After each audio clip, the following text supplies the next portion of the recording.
সুন্দৰীলে তো ঠিক আছে আমি আজি আহিলোঁ ইয়াত চম্পাৱতী প্ৰজেক্ট ডিভিজনৰ চাব ডিভিজন যি স্থানান্তৰক লৈ ৰাইজে সভা পাতিলে তো আমি ইৰিগেশ্যন ডিপাৰ্টমেণ্টটোত অসম চৰকাৰৰ যি আৰ্হিত পুনৰ্গঠন কৰিলে সেইটো BTCটো আমি সেই হিচাপে কৰিলোঁ কিন্তু ৰাইজৰ যিহেতু এটা দাবী ইয়াতে চম্পাৱতী কাষতে আমাৰ এইটো গৰুবাচাত এটা বৃহৎ এৰিয়া আছে আগতে ইয়াতে আমাৰ অফিচটো আছিলে ৰাইজে এইটো বিচাৰিছে ইয়াৰ সমষ্টি সন্মানীয় বিধায়ক জয়ন্ত বসুমতী ৰামৰীয়াই বিচাৰিছে MCLA মাধৱ চেত্ৰী ডাঙৰীয়াই আৰু ৰাইজৰ মতামত লৈ আমি যিহেতু ইয়াতে আন্তঃগাঁথনিটো আছে সেইকাৰণে আমি ইয়াতে ৰখাৰ কাৰণে এটা সিদ্ধান্ত ল'ম বুলি ভাবিছোঁ যিহেতু আৰু নটিফিকেশ্যনটো ওলাই গ'ল এইটো আমি অকণমান অসম চৰকাৰৰ লগত যোগাযোগ কৰি এইখিনি আমি ইয়াতে ৰখাৰ কাৰণে চেষ্টা কৰিম কাৰণে নহয় গোটেই অসমতে আমাৰ ইৰিগেশ্যন ডিভিজনটোৰ আমি ৰিঅৰ্গেনাইজ কৰিছোঁ অসম আমাৰ BTCৰ বাহিৰৰ এৰিয়াত সেনেকৈ হৈ গ'ল কাৰ্বি আংলঙতো হৈ গ'ল আমাৰ BTCটো হ'ল BTCত হোৱাৰ কাৰণে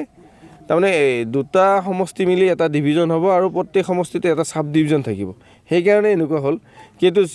সুন্দৰীত এনেকুৱা আন্তঃগাঁথনি নাই আমি সেই কথাটো তেতিয়া আমি ভালকৈ অনুভৱ কৰা নাছিলোঁ যিহেতু ইয়াতে আন্তঃগাঁথনি বা মাটি ইয়াতে এভেইলেবল আছে সেইকাৰণে আমি এই অফিচটো ইয়াতে ৰখাৰ এটা ৰাইজে যিহেতু এটা প্ৰপ'জেল আগবঢ়াইছে সন্মানীয় বিধায়কে আগবঢ়াইছে বা MCLA আগবঢ়াইছে এইটো আমি পুনৰ বিবেচনা কৰিবৰ কাৰণে চেষ্টা কৰিম নিউজটো এইটো আজিতো হোৱা নাই মইতো 1 বছৰে হ'ল ইয়াৰ আগৰ পৰাই আনিউজ হৈ আছে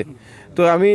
আনিউজটো কিয় হৈ আছে এইটো অকণমান কাৰণটো আপোনালোকে হয়তো গম পাব আপোনালোকে ইয়াৰ স্থানীয় বাসিন্দা হয় বা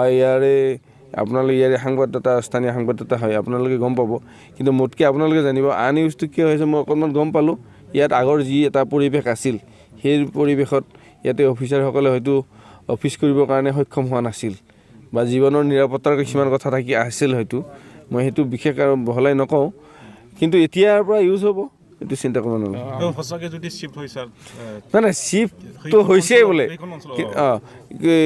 তো আমি বিধায়ক মহোদয় আছে নহয় বিধায়ক মহোদয় এই কথাটো আমাক যিহেতু ক'লে ইয়াতে থকাটো ভাল আৰু বিধানসভা সমষ্টি হয় যে আমি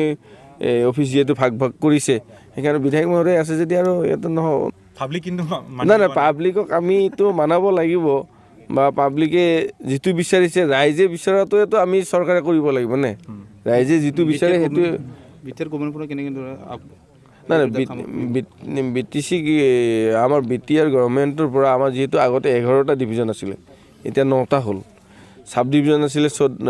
24টা এতিয়া 14টা হ'ল आरो जिहेतु गरुबासाया माने अलरेडि एक्जिस्टिं माने एभेलेबल इनफ्रास्ट्राक्चार इन दि मिन टाइम माने दंखायो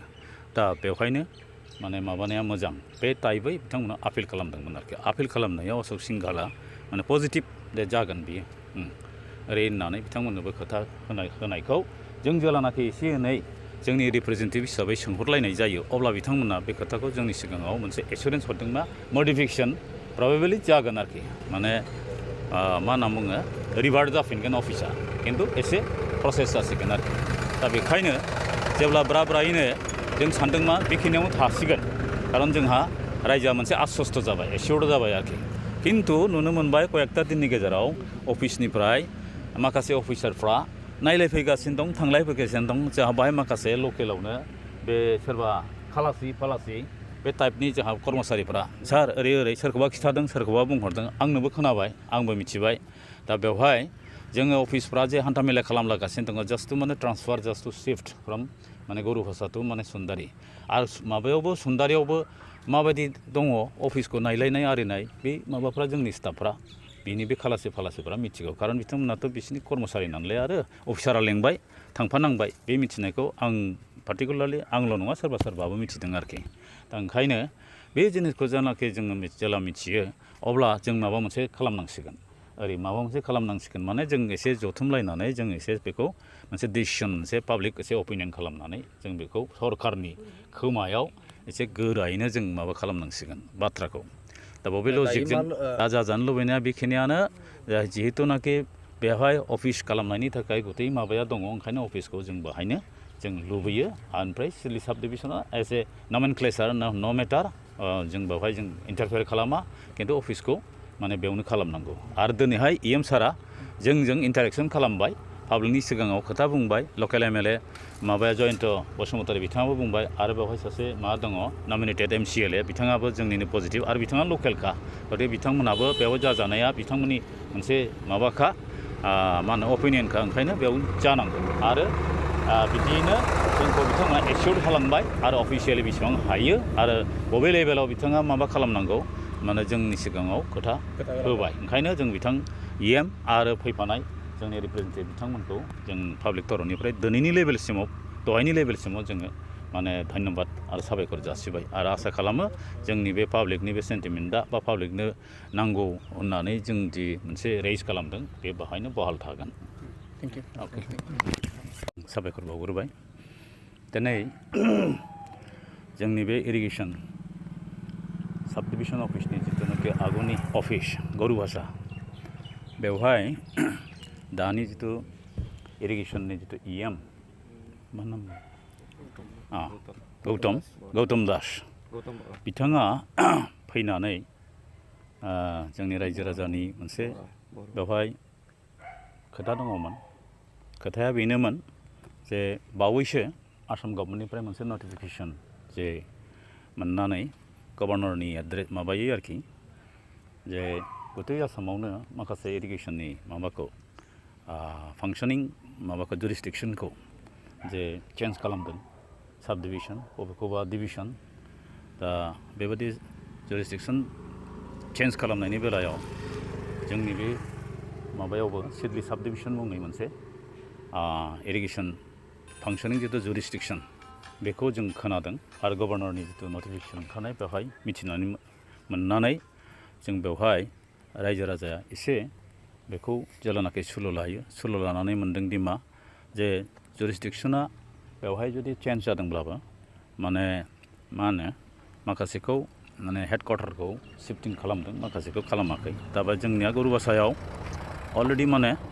अफिस मोनसे दंखायो अफिसा बेनोमोन चम्पावती जिथु मेजर इरिगेसन प्रजेक्ट बियो 1981निफ्रायनो बुंनो थाङोब्ला 1980निफ्राय प्रेक्टिकेलि फांसनिंआ जादों बेवहाय दा बे नैबे जेरावहायनाखि दिनै फैदों बे सारा दा बेवहाय बेसेबांबा गोबावनिफ्राय अफिसखौ खालामनानै बे चम्पावती जिथु इरिगेसननि हेडवर्क्स बेखौ मावफुंजोबनानै दा कमप्लिटआनो जाबाय दा केनेलनि माखासे एसे एनै दंबावो बेफोरबो जाहैगोन होननानै जोंहा मोनसे माबा दङ मिजिं दङ दा बे दाखालिनि नटिफिकेसन ओंखारनायनि बाथ्रा लानानै जों रायजो राजाफ्रा बेखौ एसे दुखु मोनदों दुखु एसेल' नङा जोबोरैनो दुखु मोनदों जे मानो गरुभाषानिफ्राय सुन्दरियाव माने शिफ्टिं खालामखो मा जाहोन बेनि फेक्टरा मा बेनि ग्राउन्डआ मा जों जे माबायाव साब डिभिसन लेभेलाव जुरिसडिक्सनखौ जों बेबायदिनो रिअर्गानाइज खालामनायाव जोंहा जेबो आपत्ति गैया नामाबो जियानो जा मानो दा खिन्थु जिहेतु जोंहा बेवहाय अफिस दंखायो आरो बे अफिसजोंनो गथै बेसेबांबा माने क्रर्स एन्ड क्रर्स प्रजेक्टनि खामानिखौ मावफुंजोबदोंमोन आरो दा माबाफोर मावबावनांगौ दंबावोब्ला बिनिफ्रायनो मावफुंगोन बे जोंनि मिजिं माने दङ दा ओंखायनो जोङो बेनि कारनखौ माने जों मिथिया आरो मिथियैनि सिगां जों बेखौ जिहेतु ब्रा ब्रायैनो लांमारोब्ला जोंखौ फेक्टरा मा बेनि ग्राउन्डआ मा जों जे माबायाव साब डिभिसन लेभेलाव जुरिसडिक्सनखौ जों बेबायदिनो रिअर्गानाइज खालामनायाव जोंहा जेबो आपत्ति गैया नामाबो जियानो जा मानो दा खिन्थु जिहेतु जोंहा बेवहाय अफिस दंखायो आरो बे अफिसजोंनो गथै बेसेबांबा माने क्रर्स एन्ड क्रर्स प्रजेक्टनि खामानिखौ मावफुंजोबदोंमोन आरो दा माबाफोर मावबावनांगौ दंबावोब्ला बिनिफ्रायनो मावफुंगोन बे जोंनि मिजिं माने दङ दा ओंखायनो जोङो बेनि कारनखौ माने जों मिथिया आरो मिथियैनि सिगां जों बेखौ जिहेतु ब्रा ब्रायैनो लांमारोब्ला जोंखौ मा धरननि दानि माबाया पलिसिया इरिगेसन बे अफिसफोरखौ जितु माबा खालामनाय रिअर्गानाइज खालामनाय बे पलिसिफोरखौ जों अबयस्से मिथिया दा जों मिथियाब्लाबो दा जेब्लानाखि बे बाथ्राखौ जों खोनायो अब्ला जोंनि लकेल रिप्रेजेन्टेटिभ जे जोंहा माधब एमसिएलए दङ बेनिफ्राय सिडली समस्तिनि एमएलए जयन्त बसुमतारी बिथांजों जों सासे सानै कनसास जायफोरनो खोनानाय दा बिथांजों करेसपन्डेन्स जों लादोंमोन लानायाव तत मुहुर्तै तत्कालैनो बिथांमोनाबो बेनि रिएक्सन खालामदों आरो लोगो लोगो बे बाथ्राखौ बिथांमोनाबो जोंनि आबेगखौ जोंनि सेन्टिमेन्टखौ मिथिनानै बिथांमोना मोनसे प्रसेस खालामदोंमोन दि मा गभर्नरनि एड्रेस जेब्ला दा बेखौ गभर्नमेन्ट लेभेलावसो बेखौ माबा खालामनांगौ होननानै इरिगेसन मन्त्रि अशोक सिंघाल बिथांनो मोनसे आपिल होदों आरोखि जे बे जिनिसखौ अर्थात बे अफिस शिफ्टिंखौ खालामनो नाङा गोदान अफिसाव थाङोब्ला माने नाम्बार अफ बा बेवहाय कस्ट एप्राइजेलनि खोथा दङ आरो जिहेतु गुरुभाषाया माने अलरेडि एक्जिस्टिं माने एभेलेबल इनफ्रास्ट्राक्चार इन दि मिन टाइम माने दंखायो दा बेवहायनो माने माबानाया मोजां बे टाइपै बिथांमोना आपिल खालामदोंमोन आरोखि आपिल खालामनायाव अशोक सिंघाला माने पजिटिभ दे जागोन बियो ओरै होननानै बिथांमोननोबो खोथा होनायखौ जों जेलानाखि एसे एनै जोंनि रिप्रेजेन्टेटिभ हिसाबै सोंहरलायनाय जायो अब्ला बिथांमोना बे खोथाखौ जोंनि सिगाङाव मोनसे एसुरेन्स हरदों मा मडिफिकेसन प्रबेबलि जागोन आरोखि माने मा होनना बुङो रिभार्ट जाफिनगोन अफिसा खिन्थु एसे प्रसेस जासिगोन आरोखि दा बेखायनो जेब्ला ब्रायैनो जों सानदों मा बेखिनियावनो थासिगोन खारन जोंहा